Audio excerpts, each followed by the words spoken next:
Assalamualaikum warahmatullahi wabarakatuh. Selamat pagi Bapak Ibu penilai Serdas gelombang 1 tahun 2025.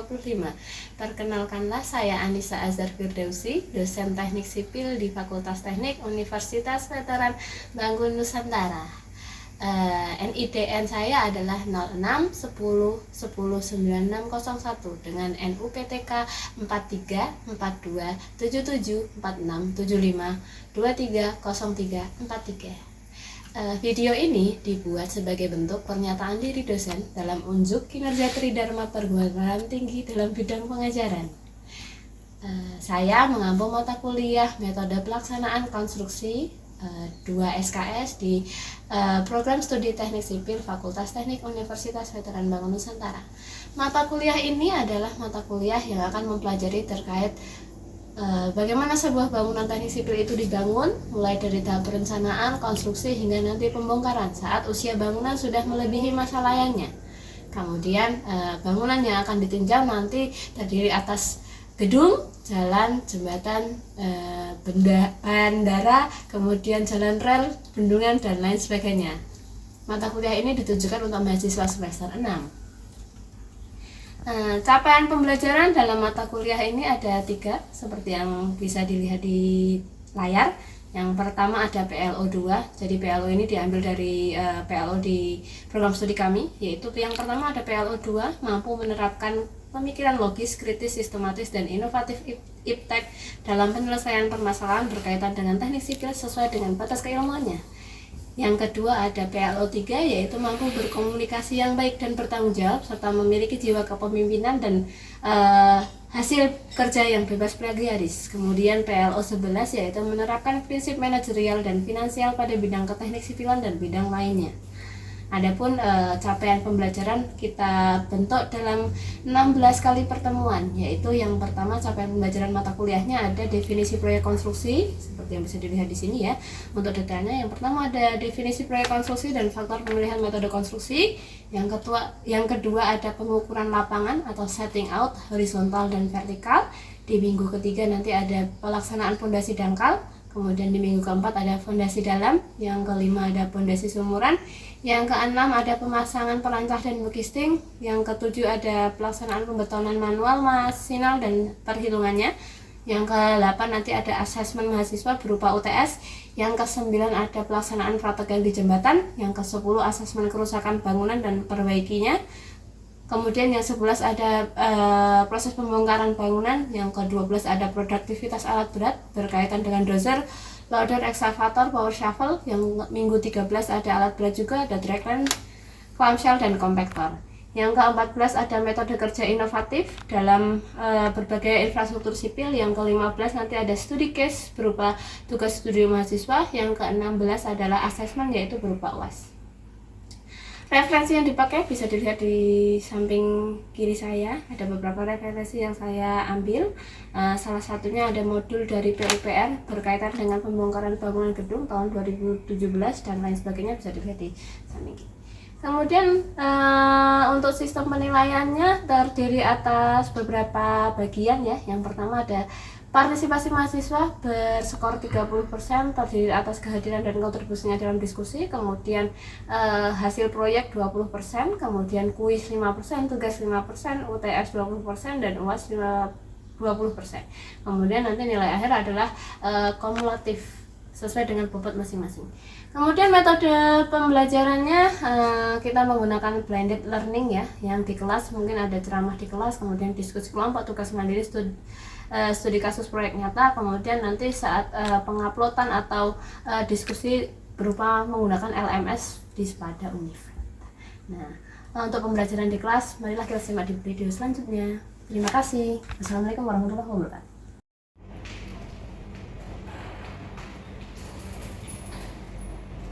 Assalamualaikum warahmatullahi wabarakatuh.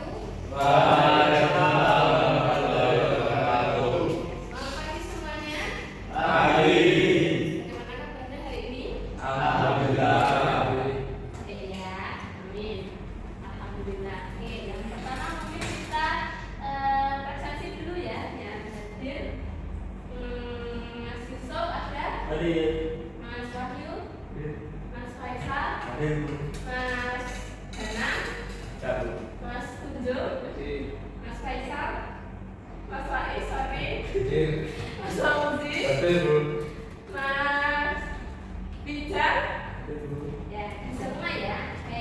Oke, sebelum kita mulai materi kita pada minggu ini, kira-kira kemarin kita belajar apa? Produktivitas saat gabut. Kita belajar produktivitas alat berat. Apa itu kira-kira? Semua? Kemampuan alat untuk memproduksi sesuatu. Oke, kemampuan alat untuk memproduksi suatu output ya. Suatu output. Outputnya bisa beragam. Contohnya bisa dicontohkan dengan seperti itu. Seperti batching time dalam produksi. Batching plan dalam memproduksi hutan. Berarti itu artinya adalah batching plan. Memproduksinya adalah hutan. Oke. Setelah itu mungkin ada lagi yang lain yang mencontohkan. Oke, baik. Jika sudah seperti itu ya konsepnya. Jadi produktivitas itu ada sebuah alat kemudian menghasilkan sesuatu. Baik itu di alat berat ataupun itu di pekerjaan sehari-hari itu sama. Nah, pada mata kuliah ini ada tujuannya, ada 3 ya, nanti bisa dibaca. Kemudian untuk minggu ini kita sampai di CPN 12, yaitu mampu menghitung produktivitas alat berat proyek konstruksi. Tapi pada kali ini kita akan belajar terkait dengan yang pertama itu nanti kita belajarnya dozer. Nah, ada yang pernah melihat dozer? Nah, bagaimana itu bekerjanya? Mendorong ya. Mendorong. Nah, sebelum kita belajar produktivitas tadi, kita harus tahu dulu konsep tanah. Ya. Jadi yang dikerjakan oleh dozer itu adalah tanah. Jadi kita harus tahu dulu bagaimana tanah itu bekerja atau bagaimana tanah itu diolah. Nah, tanah itu ada 3 konsep yang harus kalian pegang.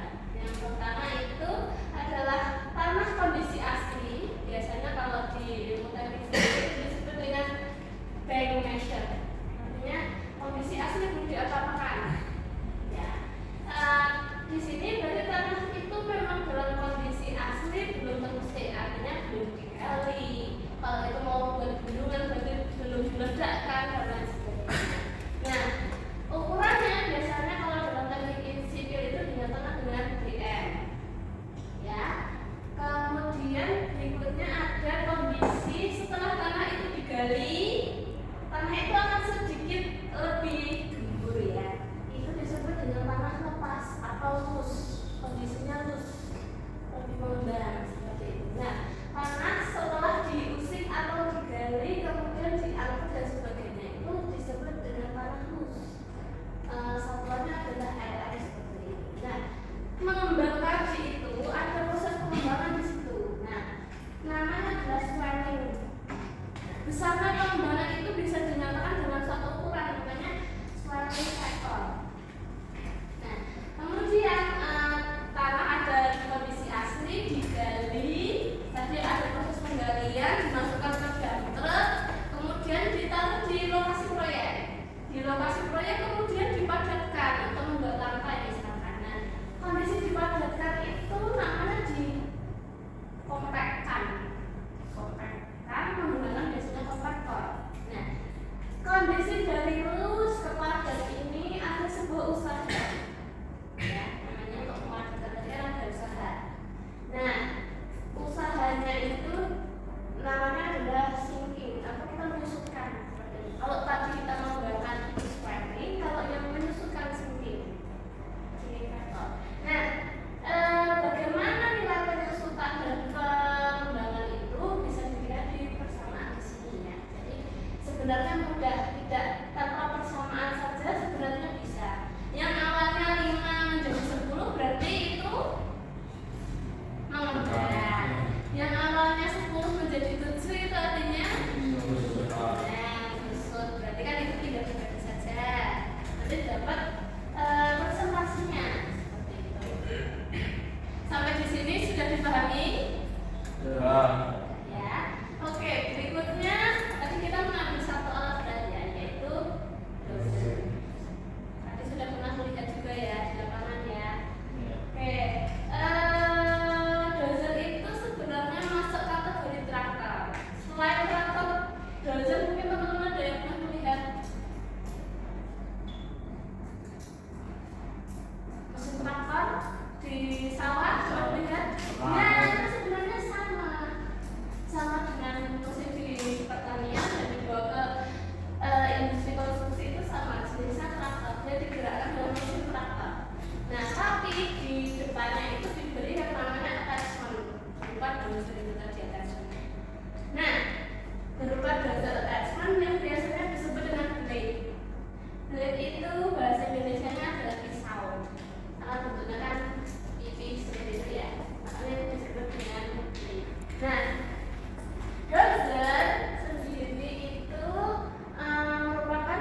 berdasarkan alat geraknya tadi itu akan ada dua, roda karet dan roda kerja. Tapi berdasarkan prinsip cara bergeraknya itu ada yang dikendalikan dengan kabel, ada yang dikendalikan dengan hidrolis. Oke, mungkin kita bisa lihat contoh yang di lapangan ya. Ini ada sebuah dozer, ini ada blade-nya di depan ini ya. Kemudian ini juga ternyata belakangnya juga dipasang, tapi biasanya ini untuk menggali batu, tapi dozernya ada di depan ini. Nah ini adalah roda baja. Kalau yang di sini adalah roda karet. Kira-kira menurut teman-teman dari kedua gambar ini mudah bergerak yang mana? Yang karet, betul. Tapi saat lokasi saya itu tanahnya rawa, saya butuh yang dia akan lebih mengapung karena permukaan rodanya lebih luas ya. Maka itu saat kita memilih jenis dozernya kita harus lihat kondisi lapangannya, tanahnya apa. Jika tanahnya misalkan kondisi pegunungan, kira-kira mana contoh yang dipakai? Roller ya. Kan tidak mungkin ini naik ke pegunungan, ada saya ya. Nah sampai di situ ada pertanyaan? Belum ada. Oke, nah tadi blade-nya yang di depan itu ada bermacam-macam. Ini juga tergantung jenis penggunaannya. Yang pertama ada bentuknya S blade stripe ya. Jadi dia itu lurus. Hanya pipih saja seperti ini. Kemudian ada juga yang namanya A-blade yaitu dia itu bisa diputar sudutnya, bisa menyampai kanan atau kiri, tapi tadi ada batasan dia cuma 25 derajat. Kemudian ada juga yang namanya universal blade ya. Ini mungkin lebih banyak digunakan karena matanya itu seperti ini loh. Dia itu agak tidak hanya lurus saja tapi ada samping atas sama bawahnya, jadi lebih familiar dengan ini, lebih banyak digunakan. Nah kemudian yang keempat itu ada rake. Ini biasanya bolong-bolong digunakan untuk saat membuka lahan baru. Jadi kan lahan baru itu kan materialnya itu ada pohon, ada zat-zat organik seperti itu. Nah ini lebih baik digunakan saat pembersihan lahan seperti itu, lebih efektif. Oke, kemudian tadi ya kelebihan dan kekurangan gimana kita itu memilih roda karet dan roda baja. Ternyata di sini sudah disampaikan bahwa saat kita memilih roda karet itu kelebihannya apa? Yang tadi kan roda karet kan ini ya, dia pakai wheel. Kecepatannya memang lebih besar. Kecepatannya lebih besar, tidak memerlukan alat bantu angkut. Dia bisa datang ke lokasi dengan sendiri, karena kan dia bisa berjalan sendiri. Nah, outputnya bisa jadi lebih besar, karena kan tadi kecepatannya bisa tinggi. Tapi kan tidak semua medan bisa dilakukan dengan ini. Kemudian kelelahan operatornya juga sedikit ya, karena kan tadi disetir sendiri. Kemudian tidak merusak jalan. Nah, itu kelebihan dari roda karet. Tapi roda baja juga punya kelebihan juga, karena dia roda baja otomatis daya dorongnya itu lebih besar. Nah, cocok untuk medan yang lunak tadi. Misalkan kita akan membuat sebuah proyek di atas rawa-rawa, ini akan sangat cocok. Ini juga bisa bekerja di tanah lumpur, berbatu, kasar, dan daya apungnya tadi lebih besar ya. Jadi tidak mudah terguling seperti itu. Nah, penggunaannya lebih fleksibel dan luas, tapi sayangnya itu untuk kekurangannya kecepatannya memang kecil, lambat ya. Oke, sampai di sini ada pertanyaan? Belum ada ya?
D7 sampai dengan D10 ya, caterpillar. Ini bisa dilihat di sini. Misalkan ini jarak busur rata-ratanya ada satuan meter dan satuan feet. Ini produktivitasnya ini dalam satuan dia per jam, kalau yang ini dalam satuan meter kubik per jam. Nanti kita pakainya satuan mana. Nah, tabel tadi itu dibuat tapi dalam kondisi ideal. Kondisi ideal itu apa? Efisiensi kerjanya 100%. Artinya 1 jam itu full bekerja. Yang kedua, waktu fixed time, artinya pindah gigi operator itu 0,05 detik. Kemudian berat volume yang digeser itu adalah 1790 kg per meter kubik atau dengan satuan LM 1370. Dan selain faktor 30 dan multiplikatornya 0,769. Pastinya bisa dilihat di sini. Dan blade-nya itu dioperasikan dengan hydraulic control. Nah, tipe blade-nya kan bermacam-macam lagi ya. Bisa disesuaikan di sini. Kemudian ini adalah faktor koreksinya. Misalkan pakai roda baja dan roda karet. Kemudian operatornya baik, sedang atau buruk. Kemudian bahannya itu di mana? Itu dengan tanah keras atau batu yang diledakkan atau stopak dan lain sebagainya. Itu faktor koreksinya ada di sini. Kemudian metode kerjanya swordosing atau side by side. Nah, kemudian ini adalah efisiensi kerjanya.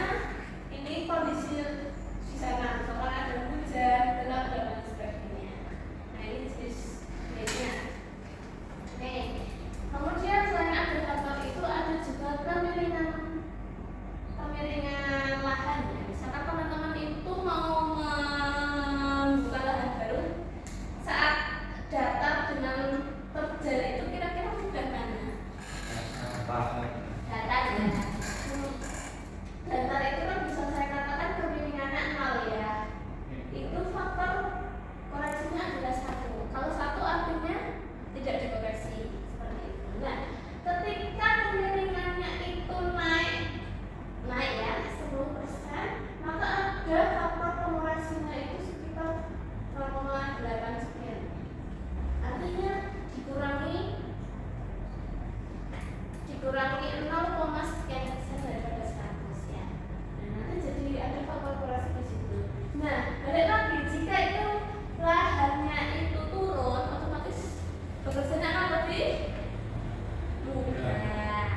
Lebih mudah berarti kita lihat berapa produktivitasnya akan naik. Misalkan -10 ya akan naik 20%. Jadi ya, dia akan lebih cepat 20%. Nanti teman-teman kalau di lapangan bisa dipakai ini contoh tabelnya. Oke, kemudian kita ambil contoh ya.